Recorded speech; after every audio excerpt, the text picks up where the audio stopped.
How to fix no signal issue in Realme 13. So let's start the video. First of all, swipe down to your control center, and here you can turn on or off your airplane mode. After turn on or off your airplane mode, then reinsert your SIM card. After reinsert your SIM card, then open your settings. In settings, scroll down and click on system and update. Now click on software update, and here you can check your latest version will be updated or not. If it doesn't update to latest version, then update it to latest version.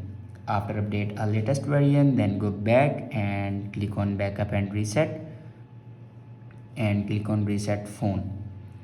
Now here you can see the option reset network settings. Now click on it, and here enter your password to reset your network settings.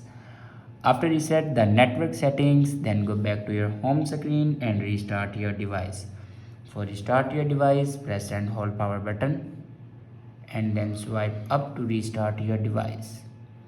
After doing these steps, your problem will be fixed. I hope this video is helpful for you. Thanks for watching.